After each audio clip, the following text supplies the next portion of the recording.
Hey my babies, it's Auntie Trice with another video for you. If you have not done so, please head on over to all of my social media platforms and follow me on there. They're going to be listed in the description box underneath this here video. Click the like button on your way in here, my babies, and don't be afraid to subscribe to Auntie's channel today because it costs $0 for you to subscribe to Auntie. So why haven't you done it yet, my babies? I'm waiting on you. I got my handy dandy phone and it's time for us to get into the tea for today. Well, ex-bad boy rapper G-Dep has been released from prison after serving 13 years for murder, and he posted a nice little video of him and his family at IHOP with the caption, "Feels good to be home." So let's go ahead and see this video, and then I'm going to come back with the rest of my commentary. Fresh toast? Yeah, IHOP, everybody. Scrambled eggs, very well done with American cheese. At last. You see what I'm saying? Yes. You know what I mean? The family came and got me. I'm going to look around, see the people, brothers. Yes, that's right. Thank you. Beautiful aunt, the road. Bro came through, case sauce. Hey, why you hiding? Show up, man. Show up. You showed up for me. Appreciate you, bro. Honorable dude. Yo, don't show we ain't doing no free advertisement. That's okay. Just see where we at. Yeah. We here, baby. Yeah. Alright. I'm proud of you, man. Alright. It's that first free meal. Alright. That's right. There you go. God bless. Alright. Alright. Family. Hey, come on, brother, kids, everybody. Hey. Mama. We about to eat, have a little bit of food, and then get on the road. All right. We out. He's home. Okay, so y'all seen that video of G-Dep with his family, and they look so happy to see him. I mean, like 13 years is a long time, guys. It's a long time. But let's explain why G-Dep was in prison for 13 years. He was convicted of murder. Okay, point blank, period. He was convicted of murder. So let's talk about G-Dep a little bit. G-Dep became a breakout celebrity after signing with Bad Boy Records in the early 2000s. He starred in the breakthrough label hit Let's Get It and won a gold album for his debut album, Child of the Ghetto. After his wife said he went into a drug-induced stupor, his rap career came to an abrupt stop. In 2010, he confessed to killing a guy over 20 years earlier in a police precinct. Okay? So what they saying is pretty much he was fucked up. He was bad. He was on drugs pretty bad. And I guess one night when he was arrested, he confessed to killing somebody a long time ago while he was locked up in the police precinct. Okay, now he's out on parole. He's literally out on parole, and he was freed under the prison's limited credit time allowance program, which gives qualifying offenders a 6-month credit on their current sentences. He now has to check in with his parole officer, refrain from possessing any type of weapons and drugs without medical authorization, and will have to get permission to leave the state of New York.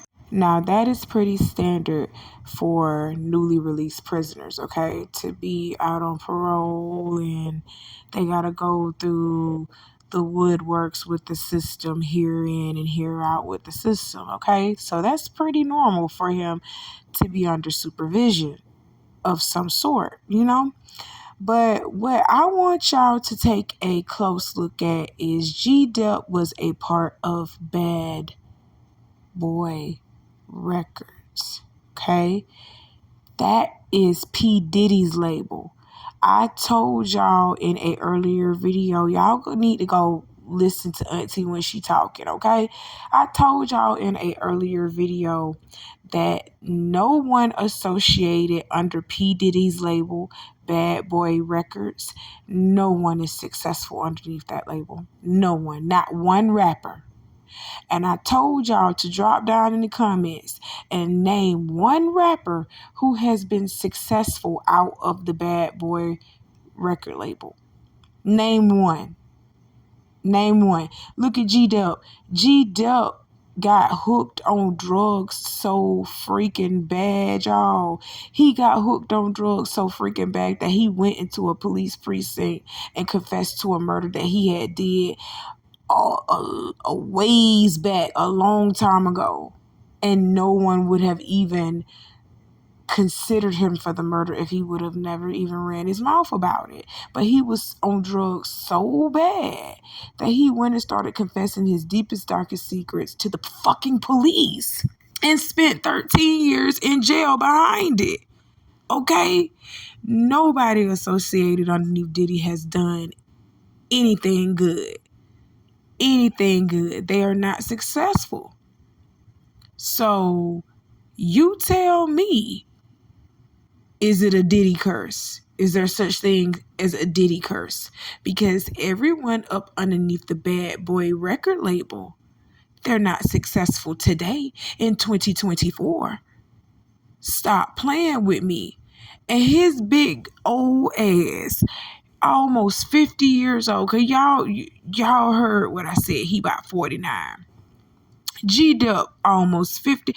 Let's just say it. He 50 years old. And this man talking about getting back in the rap game, making music and stuff.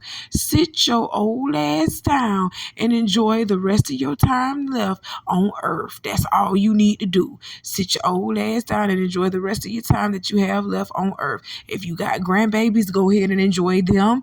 Your children, because you've been missing for 13 years. So go ahead and enjoy your family while you still can. Because rapping ain't for you. Doing this music stuff is not for you unless you're trying to be a producer or a ghostwriter or something like that. But you actually getting up rapping yourself? No, this ain't for you. No, you've been gone too long. You out of touch with the world. You need to get back in touch with, in tune with yourself and in tune with this world. And then in tune with your family. Fuck the world. Get in tune with your family because you've been missing out of place for 13 years. Oh my God. But congratulations, you back home. We love to see people happy. This man's so happy to eat IHOP. For 13 years, he been having freaking a slice of bread and slop. Little slop on a tray. You hear me? Oh my God, he'll be happy to eat dog food at this point. Well, hell, that's what they were serving him in the damn prison, dog food. He happy to eat anything at this point. He'll be happy to eat cafeteria food from a high school at this point. Congratulations. Stay out of trouble.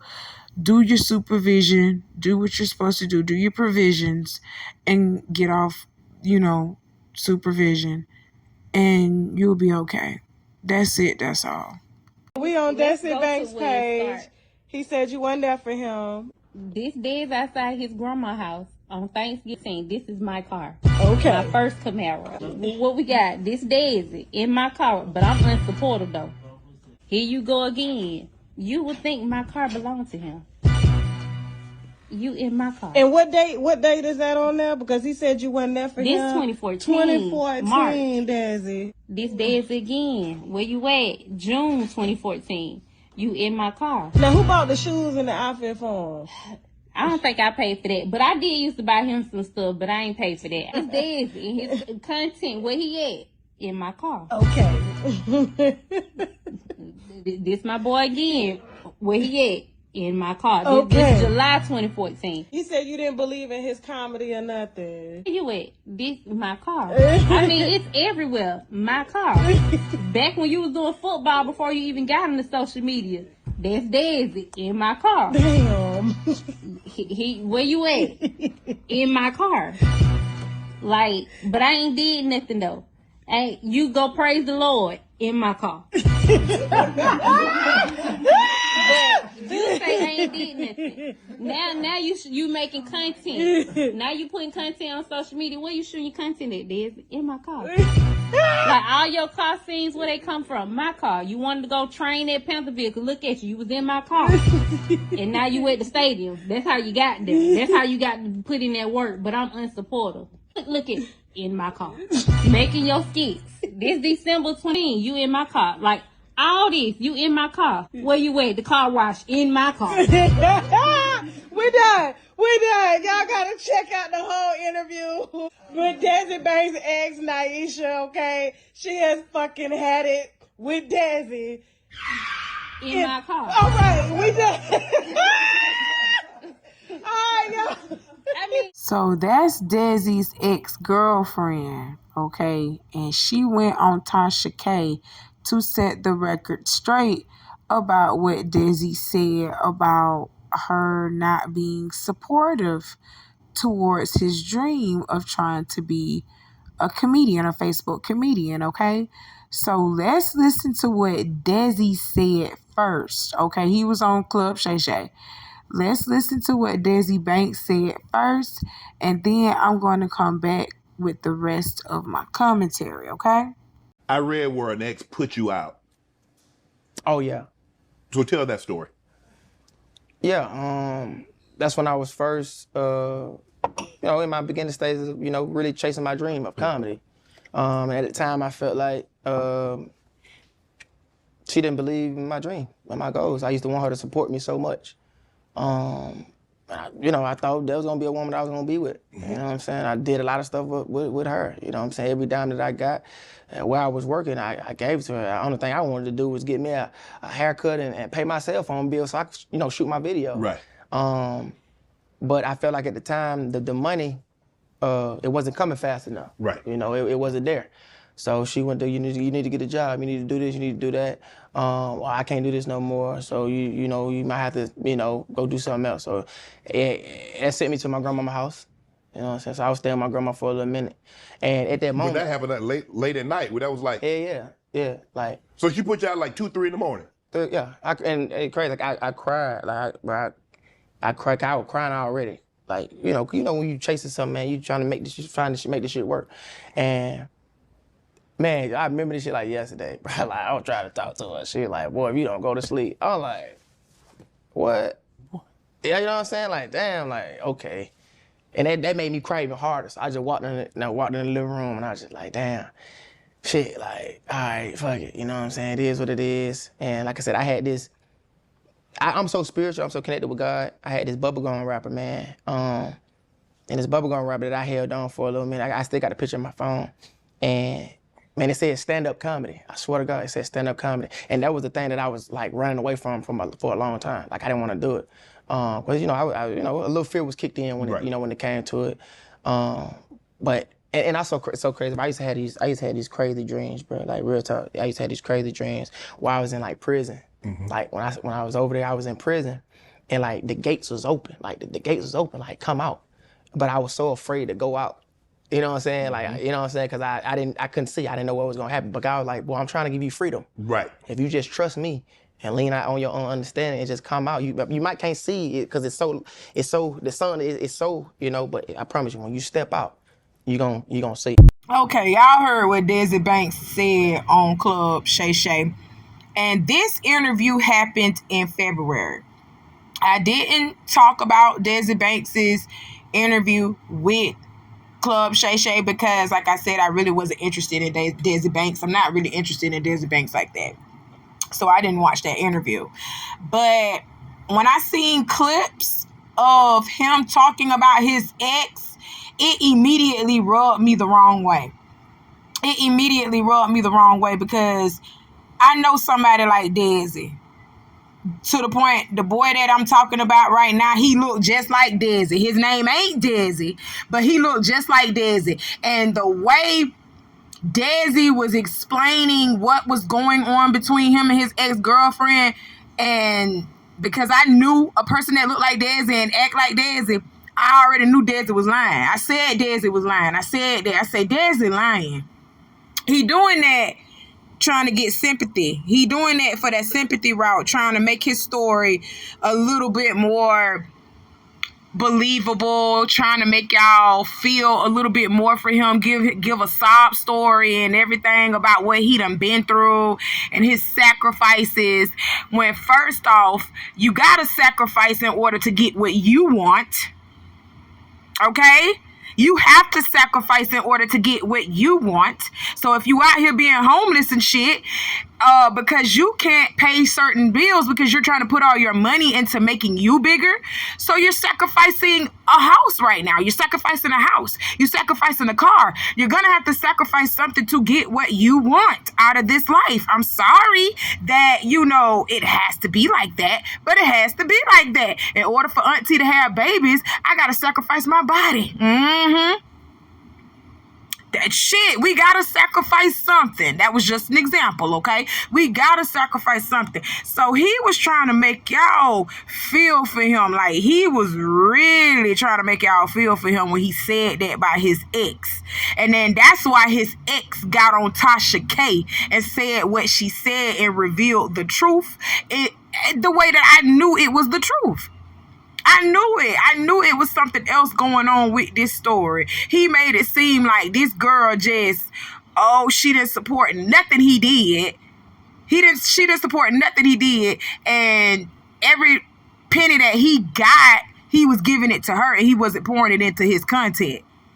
Well, Desi, if every penny that you was getting, you was pouring it into her in the household that y'all were sharing together, how in the world did you end up becoming who you are now and she's still in the place that she's in? Because I listened to her interview. And she said y'all made a promise to each other. She said, you told her once you get big in the comedian world or whatever, you are going to pour into her dream. Well, look at you and look at her. Where's she at?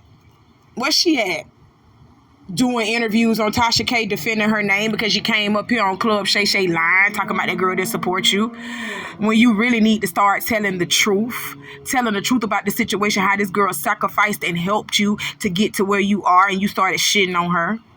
Oh yeah, we finna talk about it. Let's talk about how Desi Banks sat up here and lied. We gonna talk about it. But anyway, the girl went, his ex-girlfriend went on Tasha K, and she said what she had to say. So let me go ahead and let her say what she got to say. And then I'm going to come back with the rest of my commentary. I'm finna drag Desi Banks for filth. When Desi started making money, that's when he switched up. He started moving differently. Desi sit here and say, he was giving me all his money. You were giving me all your money live. You was being stingy with your money. You was being selfish. You used to even hide how much money you was making. Like, literally, I would find your receipts, your bank receipts. If I'm getting in the car, like, you just told me you ain't had no money to help me do this, but you got thousands of dollars in your bank account. So now I got to curse you out behind it. But when you ain't had nothing, you ain't never had to curse me out about you being hungry, you trying to cut the lights on. Like, everything was handled. But when I lost my job and now I needed you and you was actually making money, all that, she didn't believe in my dream. The dream was very much so a reality, even on his timeline that he provided. But see, the world don't know that. Let's start with the first lie, I was unsupportive. If you go through this boy's entire Instagram page, all his videos was made in my car.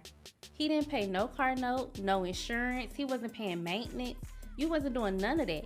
That was all my doing. So not only was I giving you money and giving you a way to shoot content while I'm at work at night, slaving on somebody's clock, but then also when you wanted to go network and go shoot content with other people, I provided your way.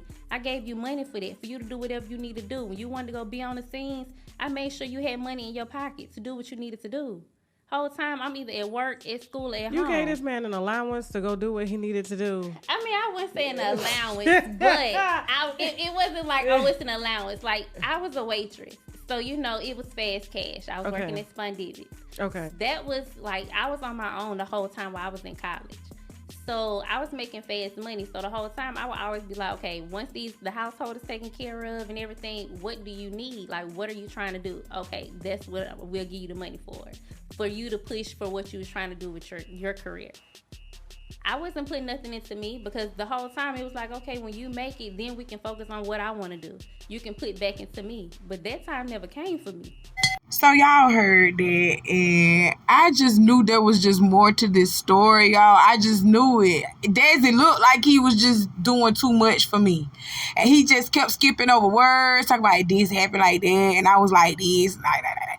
It was just too much for me. He was trying to put on that sympathy card. He really was. He was trying to garner sympathy from the masses, and it worked. It worked. Some of it worked. Some of it worked. But when this girl interview came out, that shit quickly backfired. Desi, I seen it for what it was when I first heard it, actually. Cause y'all ready? Story time. Okay, I'm finna tell y'all a little story time. There was a dear friend of mine. She's still my friend to this day. Beautiful, beautiful girl, beautiful personality, and she is married now. Congrats to my baby. But she was dealing with a man that looked just like Desi Banks. Remember in the beginning of this video, in the part of this video, rewind it. Just rewind it. Auntie told y'all I knew somebody that looked just like Desi Banks, but his name wasn't Desi, and I ain't gonna say his name now, because he married too, and he's successful in his life and everything else.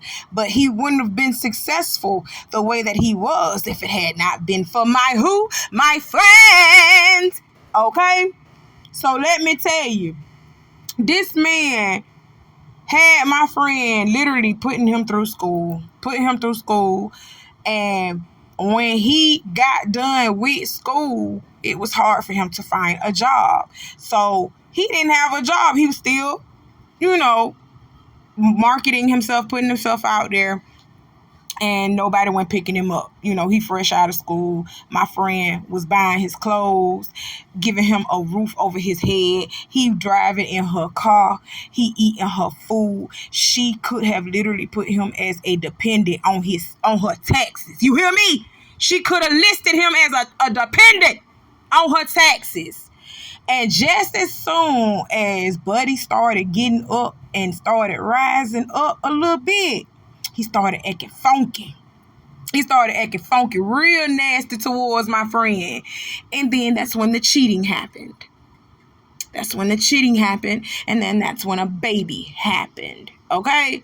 So when I tell you that I have been through this through personal experience, my friend was so heartbroken that she built this nigga up for the next woman. So Desi, hell no, I didn't believe what you were saying when you were saying it. I knew you was a black ass lie when you were saying it. And for you to get in these comments up underneath one of these videos that was posted and say, this is hilarious, good try though. Girl, man, boy, you better calm down. This girl got receipts from where she was with you for a total of almost damn near 6 years, and she was providing for you. You was riding in her car. She was paying for the insurance. She paid for the car by herself. She was paying the bills by herself, Desi, and also giving you money on the side to do what you had to do for your little career, Desi. And for you to get your black ass up on Shannon Sharp show and say that this girl didn't support you, and say that this girl just didn't believe in your dreams. You a black phase-on lie. You hear me?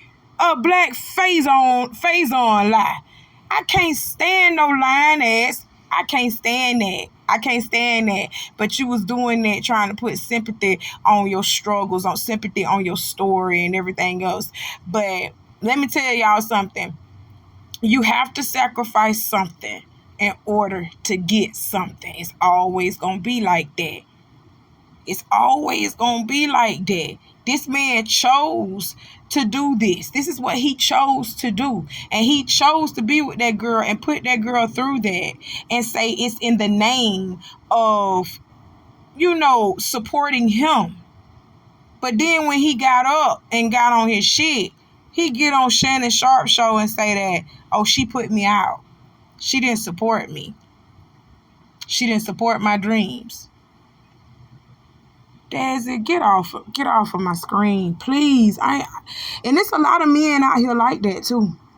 And I just wanted to point that out. Y'all got to stop with that. Y'all sit over here and say people don't support you and you living right up underneath their roof. You're eating for free. You're sleeping for free. You're shitting for free.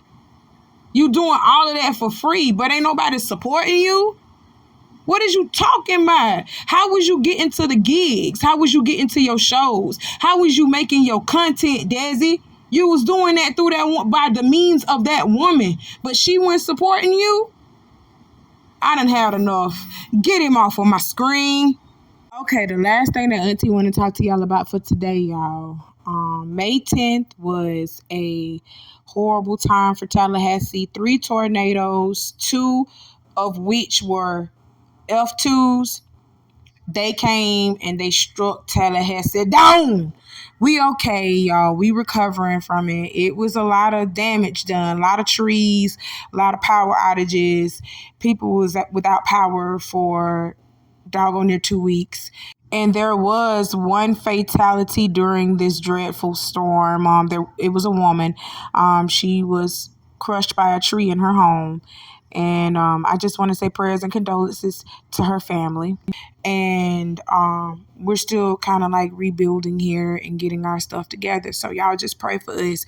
So a lot of the times I was out and wasn't able to record and wasn't able to give y'all the tea because of this. The power outages and, Wi-Fi out when working, signals going all crazy. But we made it. Tallahassee strong.